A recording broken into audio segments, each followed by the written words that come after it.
Good evening, everyone. I'm Apurva Kumar, and I represent EC Council Masterclass Business. As you all are aware, EC Council is world leader in cybersecurity training worldwide. We develop and we have certified, build one of the most successful course, which is Certified Ethical Hacker, which is one of the most world-renowned courses. We deliver and work with global organizations by skilling the workforce, especially in the domain of cybersecurity, wherein right from the foundation of a beginning course of ethical hacking to the largest or the end level, which is pen testing or the CISO, we certify them all. In last 15 years of EC Council journey, we have trained huge amount of manforce worldwide. As COVID hit across the globe, one of the largest challenge EC Council saw was to create a platform, one which is non-commercial. So as a platform, EC Council does not get any sponsors or vendors on board, which means that we make this platform very, very neutral from a discussion point of view. Number two, it creates a platform where we get top elite CISOs, CIOs, consultants, and decision makers from our respective zones, which makes the decision very, very critical. We are doing these webinars across the zone alone. We have done the summits in this month itself in India. We have done in Australia time zone. We have done in Europe time zone, Africa, and right now we're doing it for the Europe and the Middle East time zone. Middle East in particular is a very, very important segment for us. One, because EC Council's large amount of training has been done in that region.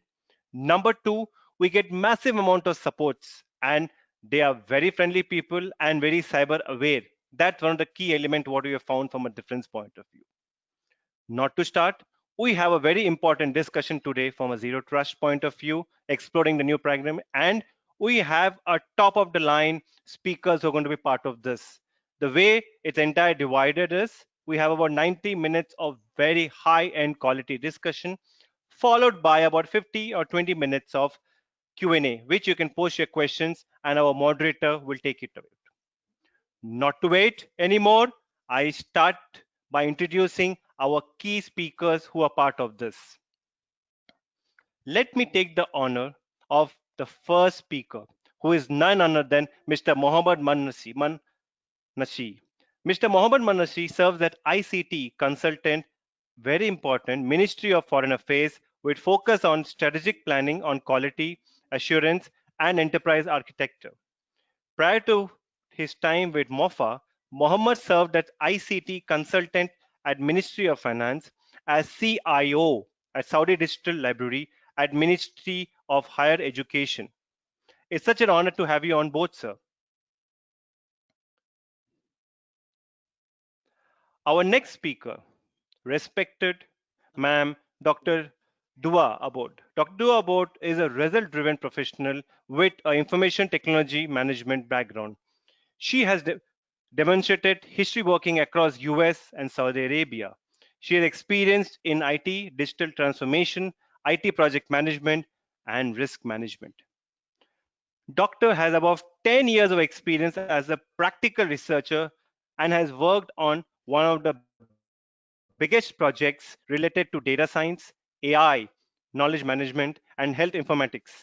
Doctor holds a BSc in computer science and MSc in information tech and a PhD in information systems and technology. Welcome, ma'am. It's an honor to have you on board. Our next speaker, our very good friend of EC Council, and I've known him for so many years now, Mr. Engineer Majid. First Saudi to be awarded the best CISO from EC Council finalist 2018. First Saudi awarded a transformation program management by CXO. First Saudi instruct, and he has delivered our first class of CISO from EC Council. And I was present right there. What a beautiful class it was. First Saudi Summit awarded as the best CEO in the summit for SMB business. He's a winner of the Arab CISO. He's a chairman of the he is the chairman of the Saudi Emerging Technology Forum 2019.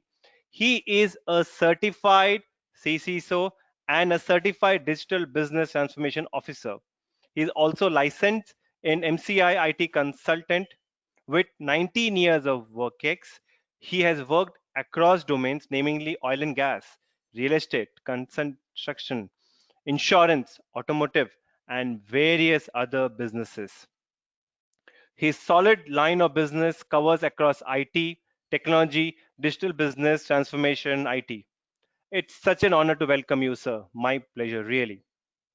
Next, Mr. Neil Mansi.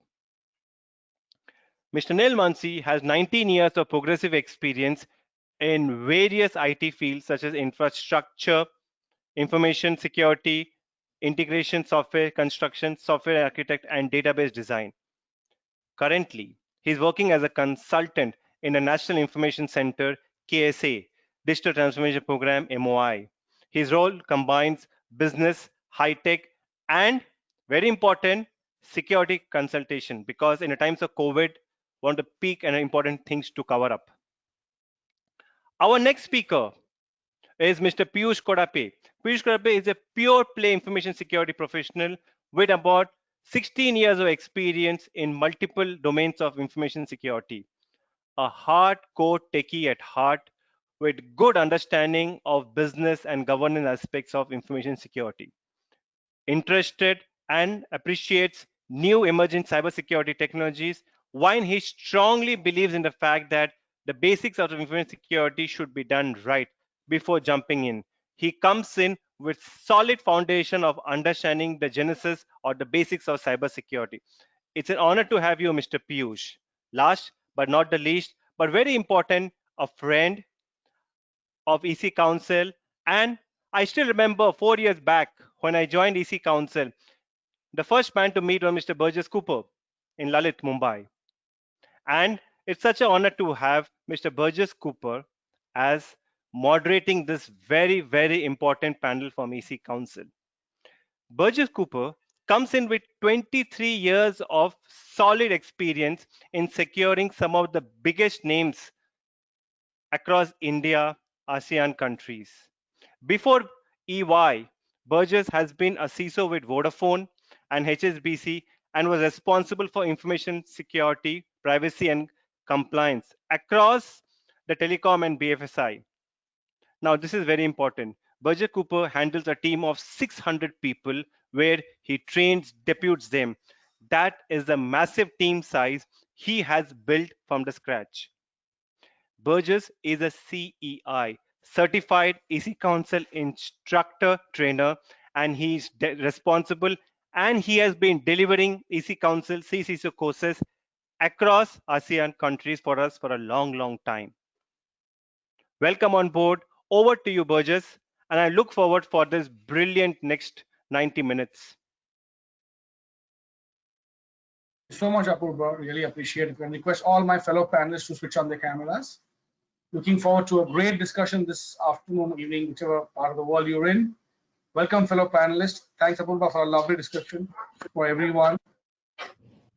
So, thanks, Piyush, Nail, Majid, Thank you, Burgess. Dr. Dua. We have a few slides as introduction, and if you can go on the first slide, we'll get straight to the presentation. Okay, so Zero Trust, exploring the new paradigm. EC Council's Masterclass. Next slide, please.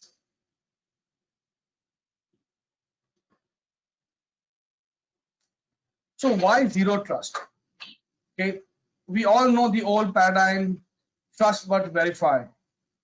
And now we've, in the COVID times, as was mentioned, we've seen the Zero Trust come up even much more recently and much more in force. Why do, and we'll discuss this today, why do you think Zero Trust has come up again? Some of the questions we are going to ask is Zero Trust really a new concept? Is it the old wine, new bottle? What has changed? Is it that the attack area has increased? What has, as businesses become more and more digital, how do we get to know that the need to know and who has access to what? How does Zero Trust exemplify that? In 2010, Forrester actually branded the concept the first time. They called the Zero Trust Network, where we think differently about security. In subsequent years, Google and Gartner both followed suit with similar yet different approaches. While these various frameworks are straightforward to explain, and there are many, many resources out there to help each one of us, it's still sometimes it's difficult or tricky to determine where and how does one begin in the zero trust ambience. So let us today, along with my fellow esteemed panelists, make it our goal to bring in light from a thought perspective and see what zero trust means for us and how we can actually go ahead with it. So are we ready? Let's go ahead. Next slide.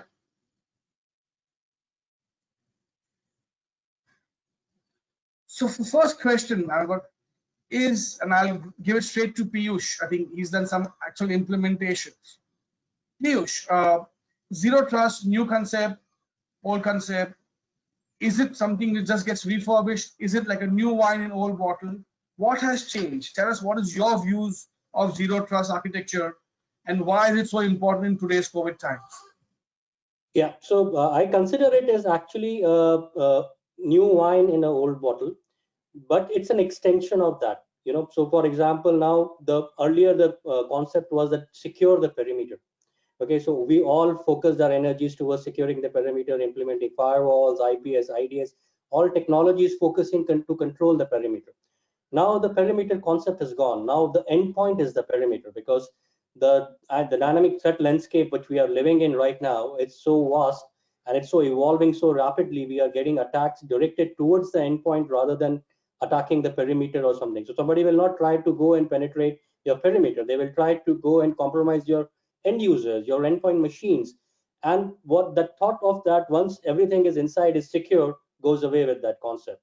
So, and as all we are, as a security professional, we are always taught the concept of defense in depth. So it's just an extension of defense in depth. For example, from a network security perspective, if we talk, once we are inside the network, we still do VLAN segregation. That end user VLAN should not be able to access server VLAN. But once inside you are in a server VLAN, you can still access all the servers within those VLANs. So the zero trust is important there. So yeah, it's an old wine in a new bottle, but yeah, it's actually an extension of the existing controls what we have. I believe that. Thanks, Piyush. What do you feel is the new concept of zero trust and why is it so prominent today?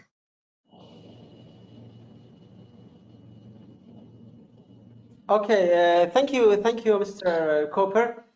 For me, I think I agree with what Mr. Piyush has said. I think it's the core thing. It's still the core. However, it's a new flavor in a new refurbished way. Because like zero trust was like in old days was like one of its implementation was least privilege access. Well, like, but now you can't trust any device, you can't trust people, you can't trust applications, and you have to assume malicious until proven otherwise. So I believe it's still the core concept, but it has advanced regarding with the advances of the technology, advances of the AI, advances of how the detection of the new systems can detect, and the boundaries of being there's no internal system and external system. You can, as systems now are more open, it's like open, you can access it from any place, any country. So so this is my reply. Thank you. Thank you. Dr. Dua, your perspective on zero trust. Dr. Dua. Hi, hello. I think zero trusts have been there for a long time, but you cannot compare the way we used technology previously with the way we're using technology right now, especially after the COVID-19 era. Now, technology is business enabler, and it's really complex. The architecture of the technology itself and the business itself are complex, which mean we need complex security, and that's what elevated the complexity of zero trust architecture right now. But it's been there for a long time.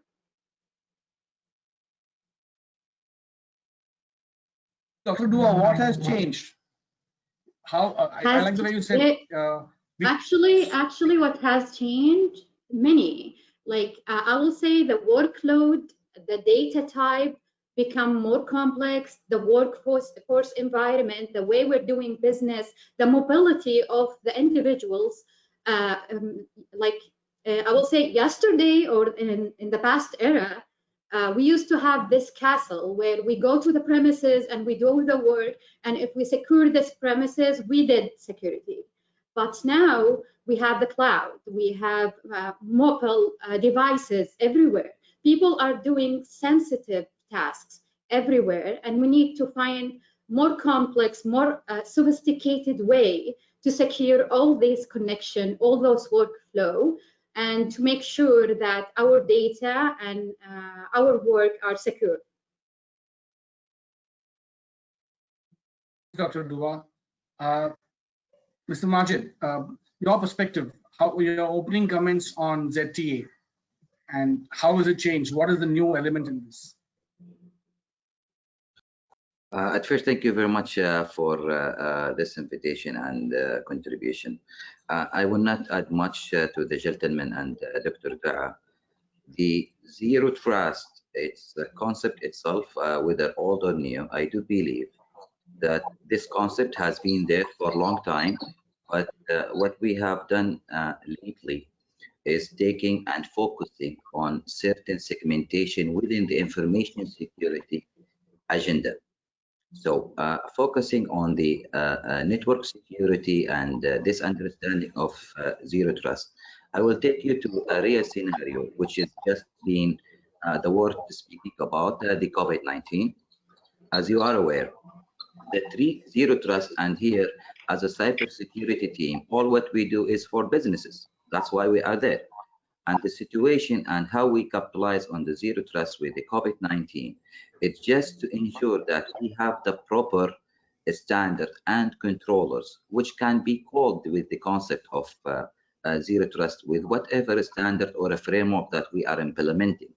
So the concept, it's already embedded in all frameworks, all standards, with no exceptions, but with a little or with more focus on the network segmentation filtration down to the network node and the application protocol, application port, and the way of businesses is happening nowadays. And like the statement that everyone, especially in the business, saying the business like never before, which means the same situation that we are having nowadays, this virtual webinar, the business and remote access, you know, everything is going through remote access and mobilization. So last thing, if the zero trust not being implemented properly, okay, before, I think, and I do believe it's the right time for us nowadays to go and read more about it and ensure that we implement it with the full controllers to defend, okay, and to protect the data and to protect ultimately the businesses. So yes, big time. Thank you, sir. Would lead it to my panelist, Mr. Mohammed. Sir, your perspective. Yeah, thank you for inviting me to join you in this valuable panel. Let me talk about now about the zero trust, why we need this zero trust, and from that question that rises, that is it a new concept or it is a new wine in an old bottle? It's not a new concept, more than it is a new approach. It's a comprehensive approach. How could we balance the security and give the accessibility to our users? Now I have many users that accessing through all over the world. We see that what happened while in this COVID-19 and the lockdown that happens, that we faced, that most of the government sector, most of the private sector, they start working from home. Many of them, they have not been well prepared, and within that time they have to trust a huge number of customers and all their employees and their infrastructure, their even CIOs are not ready with the full concept. Now, what is the magic battle, or what is that you could use or to solve this thing? From there, I believe that zero trust it comes as a savior with that concept. It helps you to protect all your network, all your data, all your users, all your applications on all those 7 levels, or on all your IoTs, all your APIs. You start protecting all those things, and you start giving the trust, or the proper trust, to these people you are dealing with. You are dealing with even your people, your customers, and also me as a user who is accessing or trying to access this service. I'm sure that I'm accessing the right place. Now, the time that we start with the cloud, we face this big question that how could I apply my security concept that I am using on premise to implement that one on the cloud? How could I make sure that my users on the cloud are getting the same privilege, the same authority as they are going to my on-premise services? The zero trust came with the answer to that thing. Now I am able to give the right permission to the right person, or to the right device, or to the API to access the exact info, or the exact data that he need to access. But I believe, yes, it's a new comprehensive approach that comes with its wine, with with a new battle, not an old battle. Thank you. I like that. New comprehensive, a new wine and new bottle. So Piyush, how does one really go about implementing this? What is the catalyst for a company to implement zero trust architecture? Yeah, so I'll take up the first line of the question, like what has become brought this thing in focus. So in my opinion, the realization of the fact that everybody will be compromised. So there are two types of organization in the world, one who has been compromised and one who doesn't know that they have been compromised. So that's the fact. So now I'll give you an example of one of the largest bank in US who has $600 million security budget, 3,000 security professionals, and still they got thoroughly hacked. So the realization of the fact is that you might be compromised, you will be compromised. So the security focus should be there. It's not, we cannot guarantee 100% security, but we have to control the damage. So to build that, control the damage, you have to ensure on zero trust that you don't trust your end users, you don't trust your end user machines, and you regulate and create access control policies, micro-segmentation, and restrict and control the lateral movement of an attacker once he enters into your organization. So the realization of the fact, yes, somebody will get in someday. And as my fellow panel members have already mentioned, that due to the fact that now we are opening up, there are BYOD concepts coming in, the cloud concepts coming in, people are working remotely. So the attack surface is increasing very rapidly and very fast. So security has to evolve according to the same pace. And what is the solution which can be a good aspect for it is a zero trust. Do not trust any insider, any outsider. That's how it's the way to go about it. Thank you. Dr. Dua, your perspective, what has proliferated the need for zero trust? What has accentuated the need for zero trust nowadays? Again, please. Question? Again, please repeat the question. The question to Dr. Dua, what has accentuated the need for zero trust? Why has it been so popular now? Why it's popular right now? Yes. As I think I will be hitting on my previous answer when I told you, like, we're living in a really complex environment right now, especially with the digital transformation that we're having. And what happened with COVID-19 told us that we need to move, and we need to move fast as organization, whether we're a governmental organization or non-governmental organization. But as I said before, I think that zero trust need to be a business enabler. So the organizations need to identify key assets and biggest risk, and from there they can identify the need to implement zero trust strategy within their organization. Thanks, Dr. Dua. Nair, if you had to implement zero trust for a company, how would you proceed? What is your advice to proceed to implement zero trust for a company? Okay, I will start like planning and see what are the things we need to protect. Like what asset do we need to protect?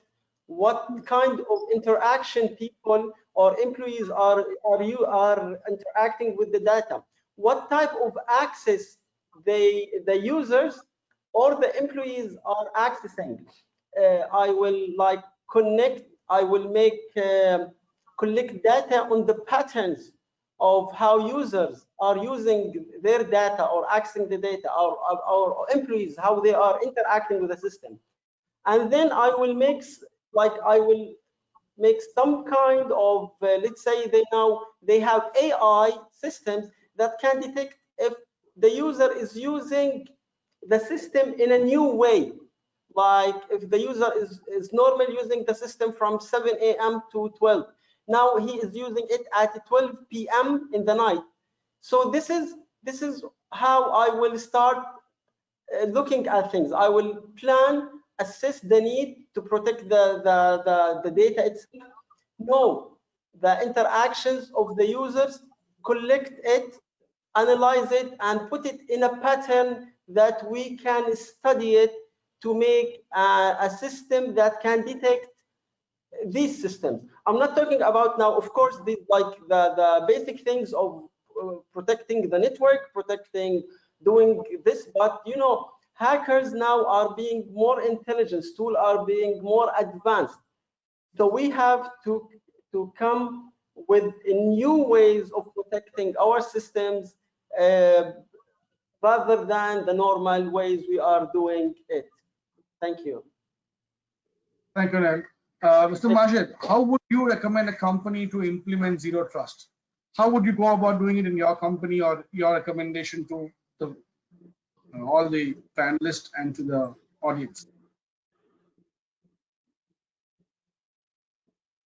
Sir, you're on mute. Sir, you're on mute. Actually, the context is very important in such situation, by starting by understanding the business scope and demands, what they are looking after exactly, what services, what data, what application. In the same way, try to find the best framework or standard that fulfill the basic requirements, like the zero trust concept. And here we are having in Saudi Arabia the National Cybersecurity Authority framework, or if you are belonging to, if you are working in financing or capital industry or insurance, though that's meaning SAMA. So selecting the framework that we want to work with and go through the controllers, because everything is built in the cybersecurity work based on the risk assessment. So the risk management is very important thing that we need to do, or assessment we need to do at the first or early stages, by understanding again the business scope, what they want to access, how they will be accessing, when they will be accessing, who will be accessing, and what to access. And such questions will be triggered itself from the framework that we are going to implement.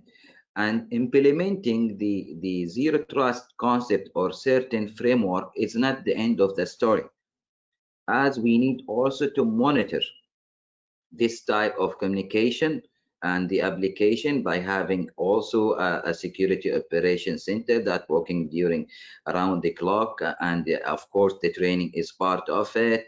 So it's a long story, but the steps that we need to go with along with monitoring the risk indicators itself, it's important. So Number one, business scope.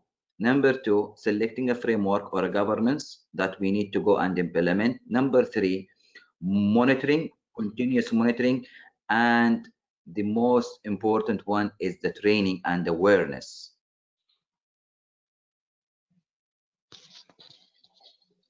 Thank you, sir, for breaking down the simple steps, business scope, select the framework, continuous monitoring, and the awareness.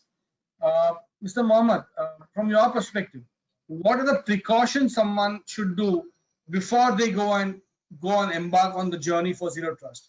What you should do, and more important, what you should not do. How should one not get distracted, not get diverted? What are the things you should be precautious about? Yeah, the question is, are we going to implement the zero trust as a new concept that we hear about in the market, and we get someone who was talking about the zero trust, and you want to implement it as a fancy thing, that because we know that in some places that they try to implement whatever new technology there is in the market. Now, if we are talking about zero trust, it's a new concept. It's a new challenge. Now, I have to sit down and to think about the three challenges that I am facing now within my organization. If I need to increase the access to my resources, the surface of the service that I'm having, is it increased or not? Am I serving using a different user, different devices, using IoT and other things? Am I having on-premise and cloud services? Did I need more visibility about things? And how limit is my users? Now, answering these three questions will lead me to, did I need to implement a zero trust or not?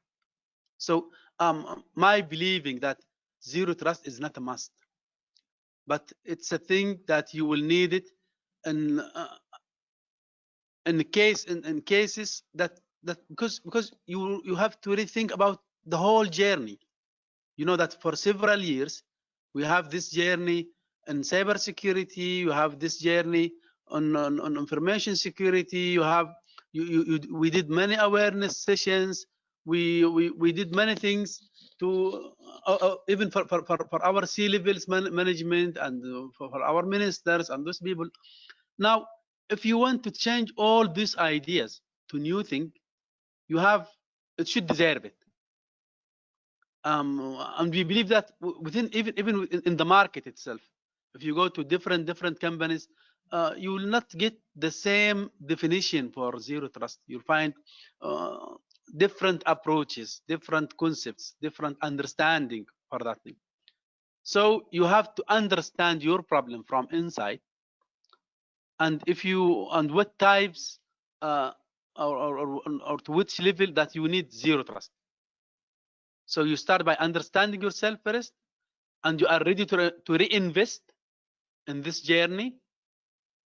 And for our CISOs, they are ready to fight, because they will find a big fight, because before a few years they were fighting for some concepts which they have now to add to that concepts and to start fighting for those things. And also they have to fight another battle with the CIOs, because they will now go to the cloud and try to make things goes from cloud back to check the with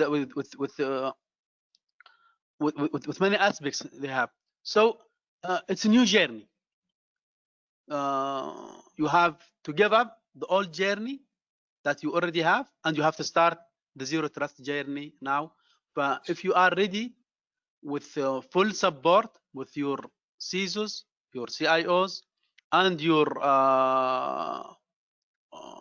CEOs, and also financially capable, yes, go with zero trust. If you are not ready, so you have to rethink about how to implement the old security mechanism that you already have, and maybe you don't need to change. By the way, this is my idea about the thing, or my advice. Thank you, sir. I like the way you put it. 3 questions. Okay, understand yourself first. Understand what is your problem. The CISOs are ready to fight, and don't just implement because of new technology. See if it's valuable for you. Very well put. Piyush, back to you. Are companies ready for zero trust right now? What does it require to be done to prepare to implement zero trust in a company? The first 3 or 4 steps a company should do before they embark on the journey. Yeah, so for example, so what I believe is every company is doing bits and pieces of zero trust already. As we said already, it's actually defense in depth.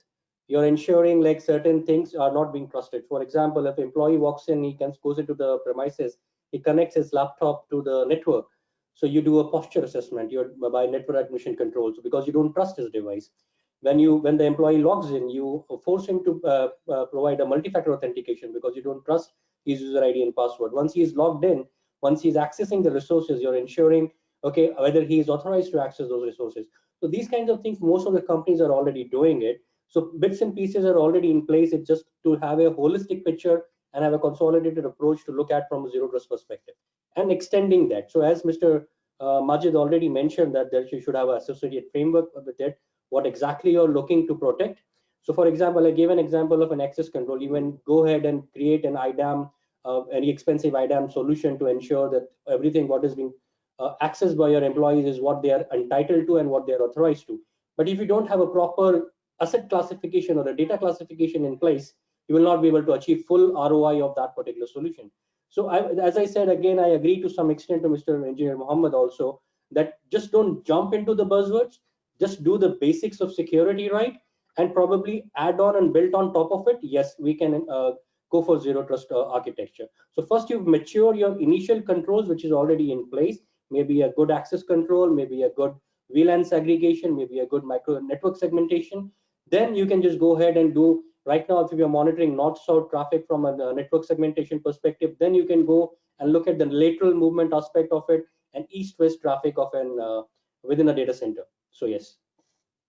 Thanks, Piyush. Dr. Majid, what are the other steps from what Piyush mentioned, which a company should do? You mentioned first framework, you mentioned business data, but how ready are companies now to actually implement zero trust?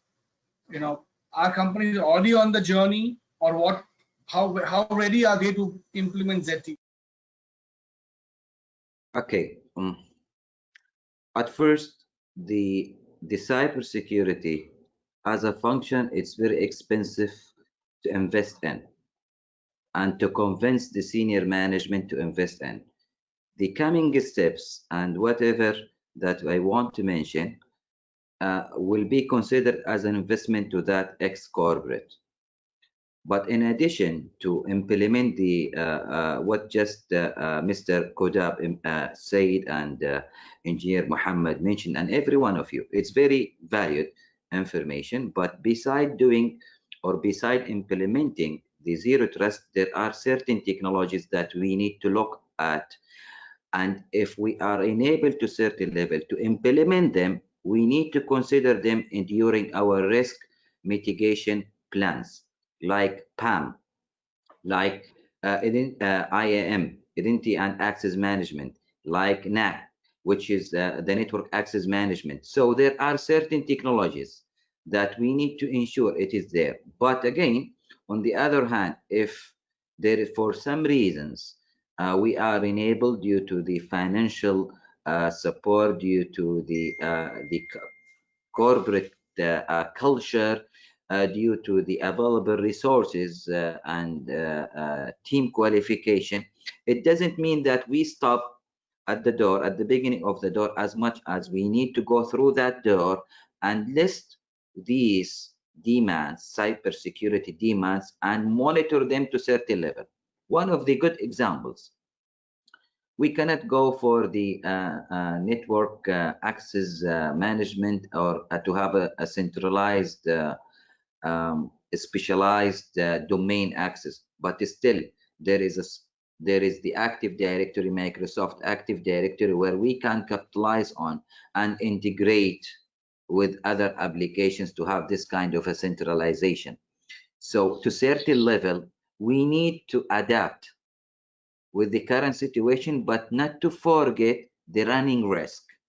We need also to let them and ensure that we are monitoring them and raise the risk on the floor, okay, to the senior management, and how this will be impacting the continuity of the business or the business strategy and growth. But as a cybersecurity, if you take me 10 years, 15 years back, the cybersecurity for me was about a firewall and, for example, antivirus. But nowadays, it's beyond the cybersecurity tools and become, as mentioned by Dr. Dua, business enabler. But business enabler will be costing. And are we ready for this fight, Engineer Muhammad? Yes, we are ready. That's why the corporates hired us as a CISOs and leader, okay, in the leadership lane to fight for the cybersecurity agenda and go monitoring the risk. It's everything, whether in the professional life or a personal life, it's built on a risk, and there is nothing called zero risk. The same for zero trust. I don't trust anyone, but I have to verify that. Thank you. I guess the question in the audience, I think if you can take that. And the question says, will zero trust policy help mitigate corporate liability in case of an inadvertent data exposure? So if you or somebody else would like to take that, will zero trust policy help mitigate corporate liability in case of an inadvertent data exposure? That's one of the audience questions. Mr. Mazin, would you take that, or somebody else, or Niall can take that question? If you allow me, this is very excellent question. The one who asked this question, it's somehow coming from a business perspective. Okay, everything in corporates going through liabilities and risk appetite for that corporate.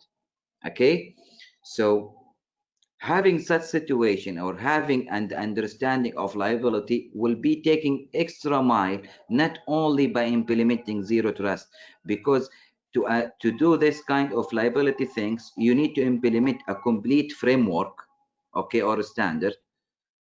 Sorry, we have this azan right now. So to implement end-to-end the framework, controllers, and essential tools in place along with the data encryption, data protection over all technologies. So zero trust will be taking care of the access and verification of that access, not everything. So do we need extra in addition to the zero trust? Yes, big time, sir. Thank you. Would Dr. Dua like to also take a chance to answer this question along with what Mr. Majid said? Will zero trust help mitigate corporate liability? One more different answer.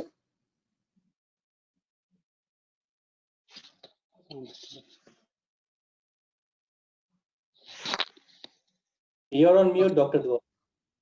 Mr. Dua, you're on mute. Okay, sorry. I forgot to unmute myself. Yeah, I think what Engineer Majid said is answering this question. Actually, the major reason why we're using zero trust and why it's popular right now is to protect liability and protect data. And this is the main engine behind using this new terminology and this new ideology. Thank you for a short answer. The next question is, how would you go and explain zero trust to your board member and to your CEO? If you wanted funding for it, how would you represent zero trust architecture, and what would you say is new to your board members? Naya, would you take a shot at that? Okay, thank you. Actually, let's face it. What will happen if there's a security breach?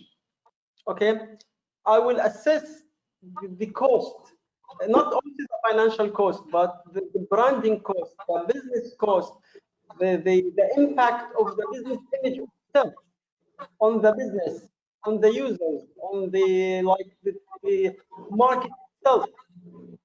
So, and I will monetize this value, okay, and present it to the management or the CEO in a way he can understand it in his language, a language of money or a language of image or a language of how we will look in front of other competitors or competitions.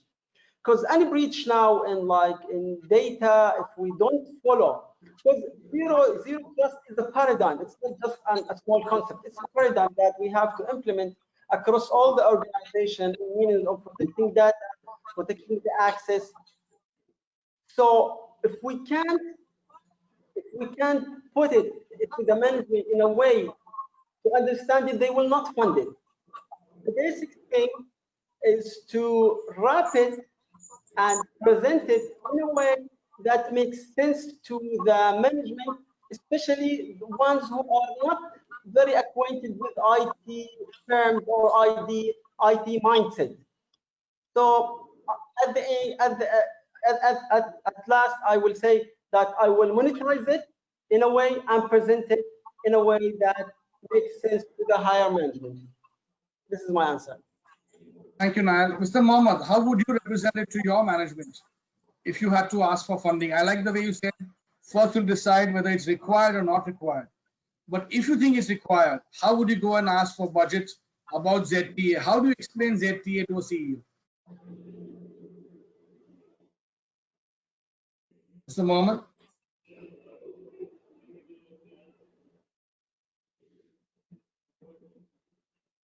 You're on mute. Okay, sorry for that. The first thing is that I will go to have my allies. I'll go to my CIOs to rebuild the idea with them, because they are really the one who will invest their time and their resources to work with me. So they should work with me side by side. They should understand me as CISO. I should sit down with the CIO, and we should agree on what we want to do, and we should go together that time to my top management to explain things to them.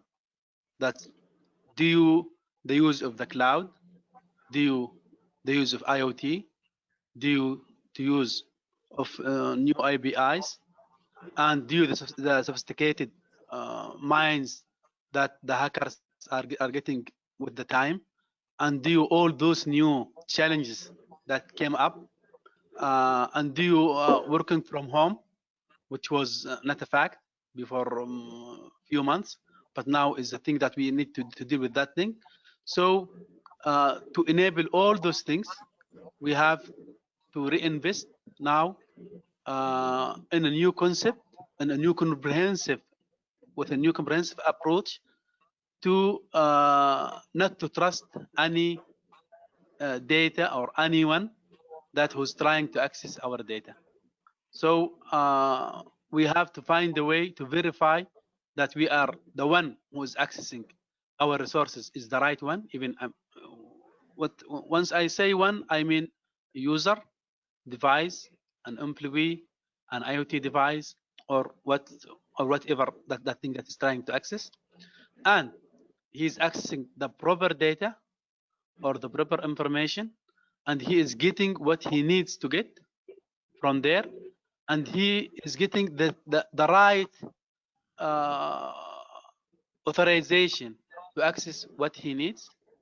And if that one is and also applying the same mechanism, that if he is in the cloud or he's in the premise, he's getting the same procedure, so he have the same user experience accessing here or there.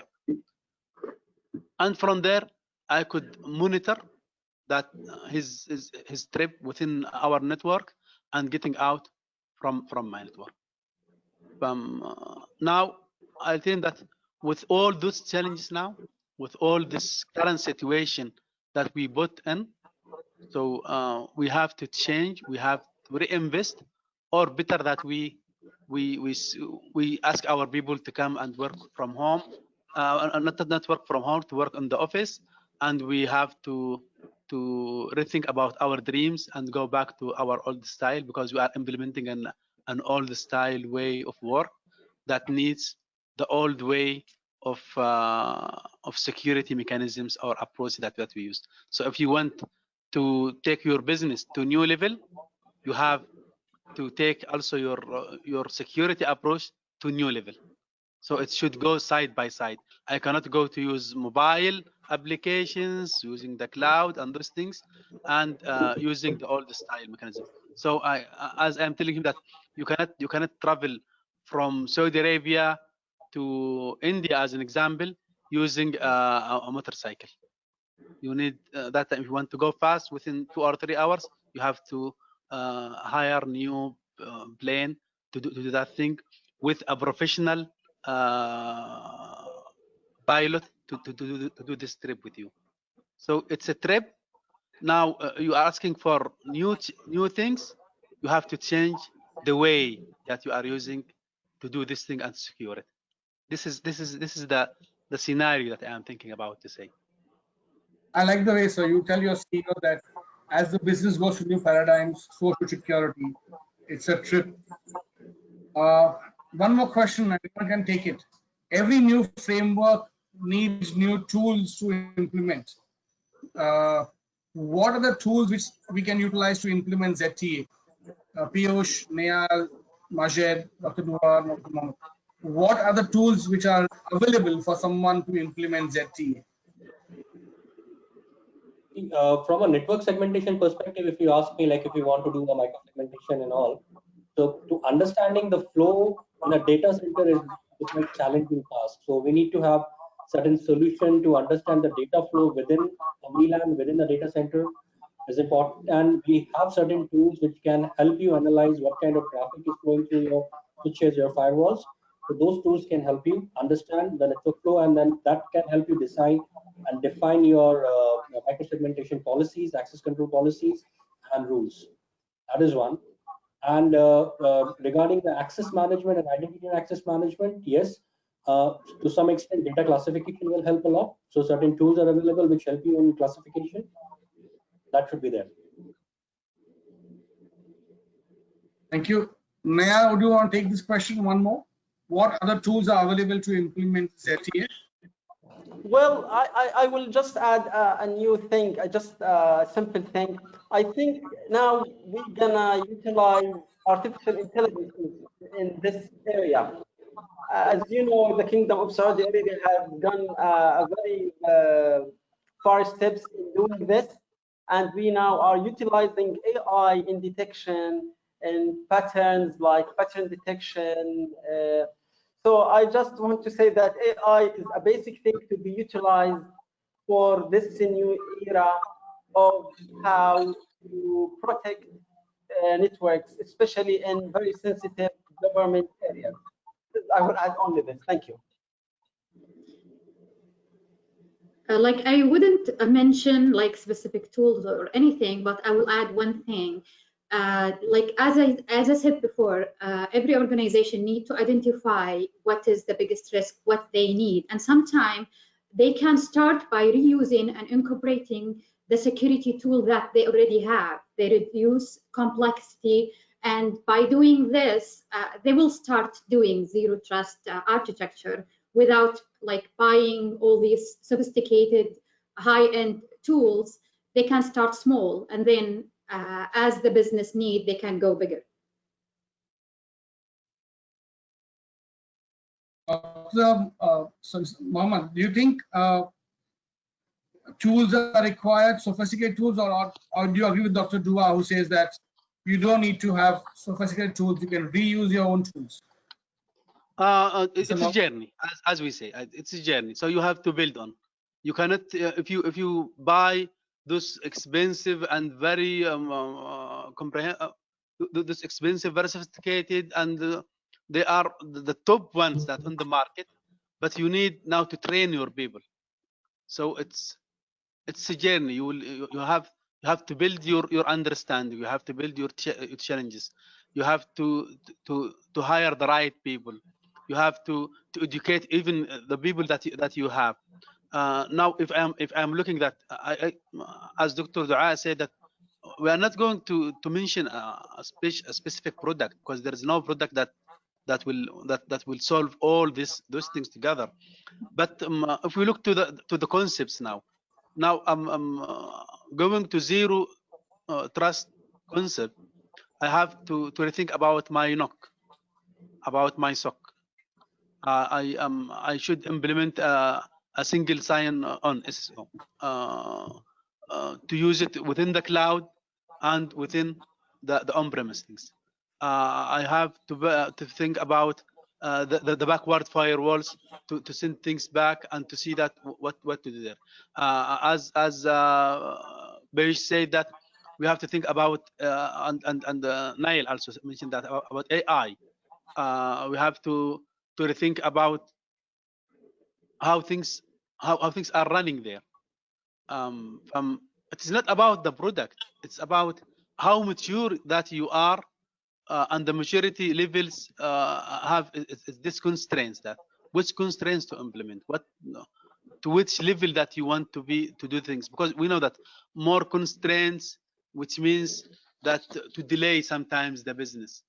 But it's balancing between the agileness in your business. If we are talking about business, how agile is your business, and how agile is your people who is working on the security itself, and how agile is the environment itself, and how agile are you from the financial side also, how agile by to add more investment there. So it's that's a very important like question. an equation. How agile Yeah, are you financially? it's like an equation that you have to balance all those things together. You cannot jump and invest in one place or do things in one place and forget about the other place, and you assume that you are right. No, because if you invest in a solution, that means that there is certificates that you need to renew by end of the year. So sometimes if you forget about your old solution and you implement new concept, and that concept you have to pay more, not for 1 year, but for the whole journey. So you cannot change it. It's not that easy thing. Not only to change or to bring a product, instead of understanding what you have and what you want to add to that one.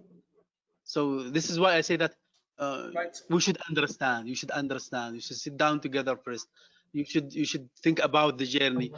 Is it better that we go with one solution, or it is better that we may, as Boy say, that all companies or all organizations that we have, they have implemented one point or one part of the zero trust. So you may have it, but you don't know that you already implement that one. Maybe all those security things that you have within your SOC and NOC and your current infrastructure are doing a zero trust, and you implement it the right way. And this make us goes back to our first question: is it a new concept, or that old wine and that barrel? But this is the same question. Yeah, we are going back to that question. So, maybe you already have it, but you don't know. Good point. Maybe you have it, but you don't know. One important question you actually asked: how well are we ourselves prepared and trained? How well is the security team prepared to implement ZTA, technical wise? Niall, how ready are we as in awareness and training to implement this? Okay. Okay, I sometimes some organizations are ready and some are not. It depends on what Engineer Muhammad has said. It depends on the maturity of organizations. Some organization has really gone a very far stage in preparing for this prior, like they have employed CISOs.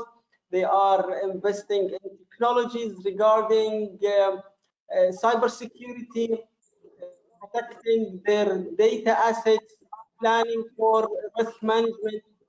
On the other hand, you see also another organization which still they do not make real steps in protecting their data, and they're still like waiting for a crisis to happen until they react.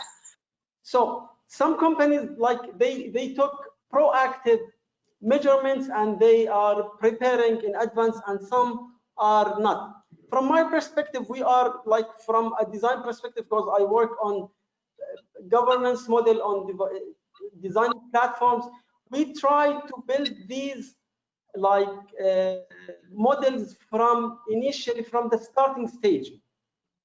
Okay, so I believe it depends on organization maturity level, primary on, and the mindset and the hierarchy of the management themselves. If they have a good IT people, if they have started to have security measurement, information security roles on their organization. That's it. Thank you, Nath. I would just like now each panelist to say about last closing statements, and then I will summarize. We could start with Dr. Dua. Your closing statements on the entire ZTA summary. At the end, I just want to retouch on the fact that zero trust architecture is a very customizable philosophy.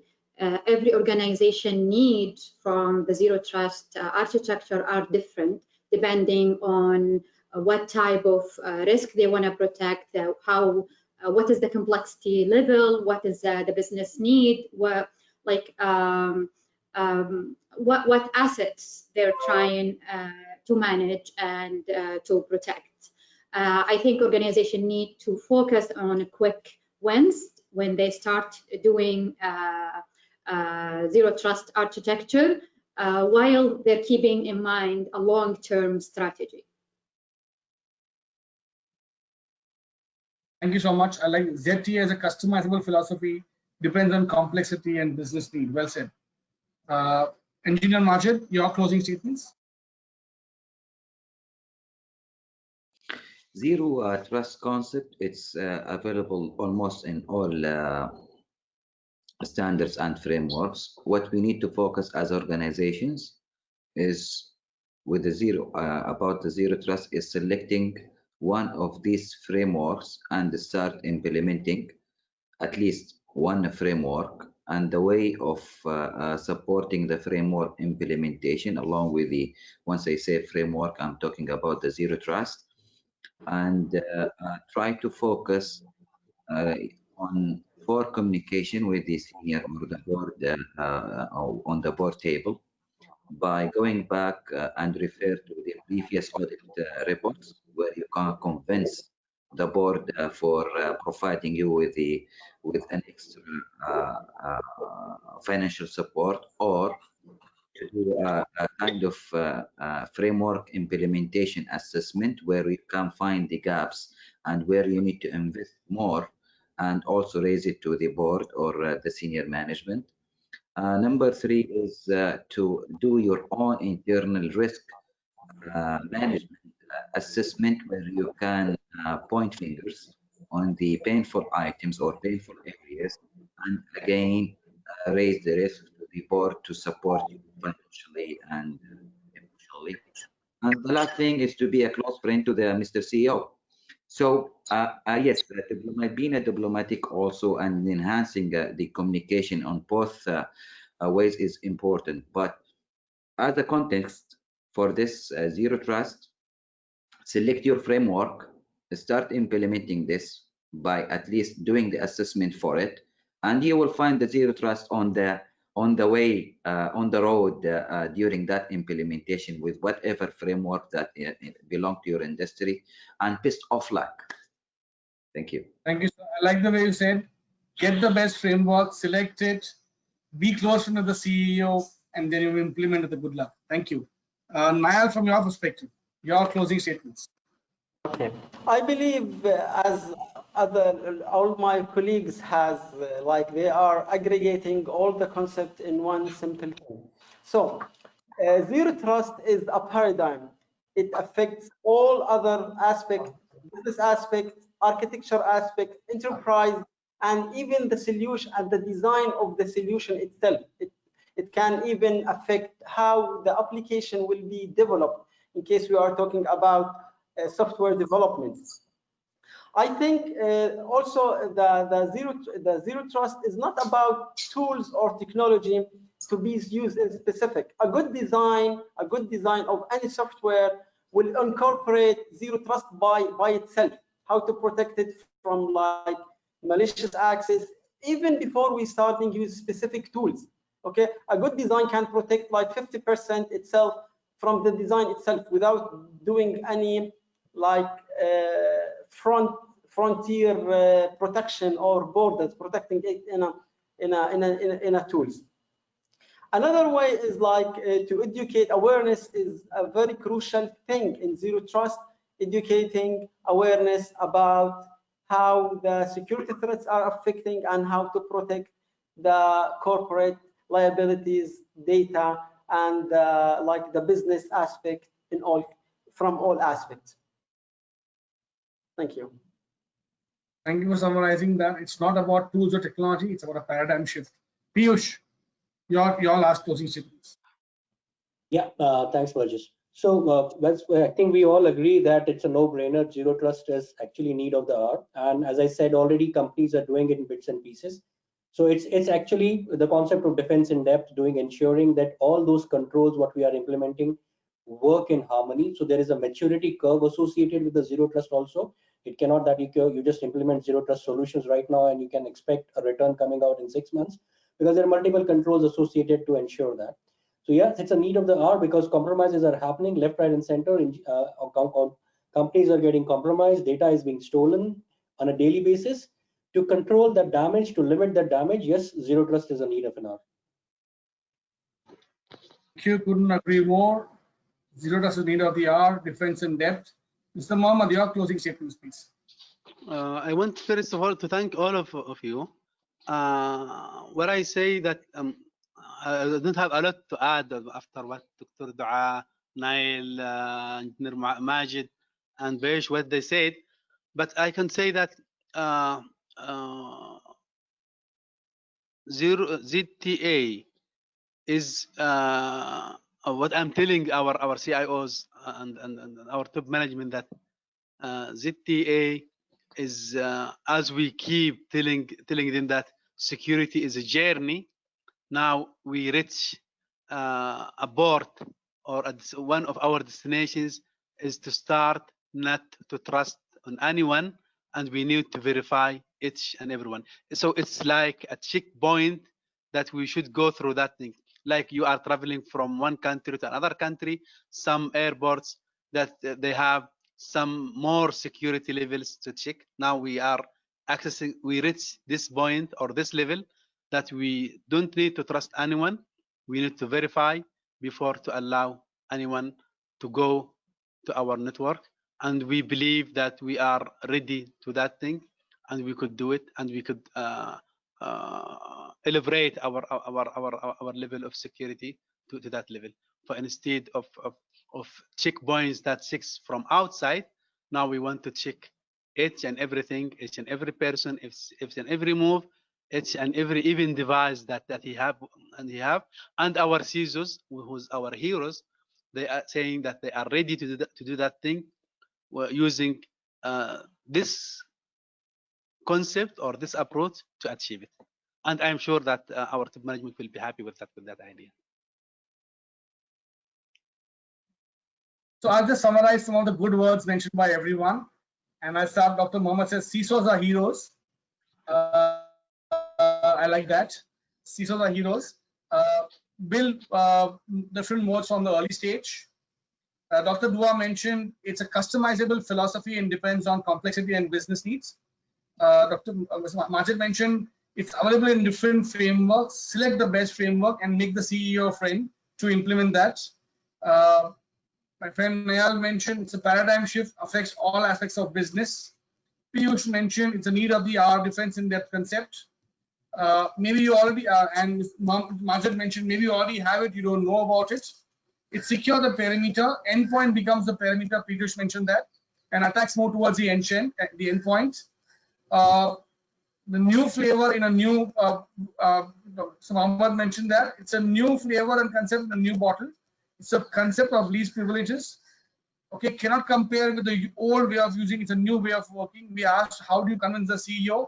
Mr. Mohammed said, just as businesses become new, so should security. So it's a new concept.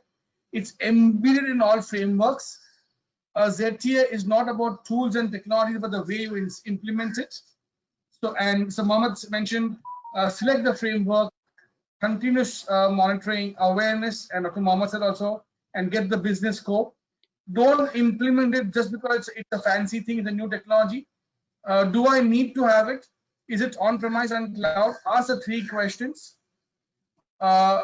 Need to get more definition of ZTA, understand your problem, and CISOs are ready to fight.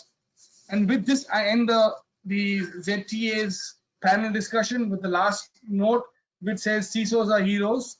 Yes, we protect the businesses, we enable them, and we help secure them.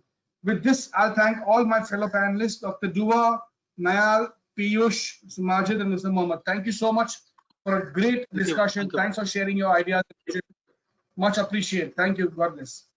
Thank you, Mr. Burgess. Cooper. Thank you very much. Thank you. Thank you, gentlemen. And Over to back to EC Council. Thank you so much, panel. Thank you so much, Mr. Burgess Cooper, for the moderation which you just did for us. Also, I would like to thank Apurva for the initial introduction which he gave for our panels. Zero trust, yes, as a topic is currently very, very important to everybody, and also for though it be for business or for government or for private sector. So I hope we at EC Council were able to give that knowledge which people were looking for. And I would really like to thank our panel once again for the tremendous experience which they come from and the expertise which they shared with us today. Also, I would like to thank all the members who had attended this webinar with us today. Thank you so much. Please stay tuned with us, and we will be coming up with such important topics very, very soon. Thank you once again, everybody. Thank you for your time. Thank you. Thank you. Thank you. Thank you. thank you, Kihar. Thank you. Bye. Thank you. Bye, Thank you. guys. Thank you so much. Bye Have bye. a good day. Have a good day. Thank you. You Thank you. too. Have a good day. Good evening. Good evening. Thank you. Good evening, everyone. I don't know how to read.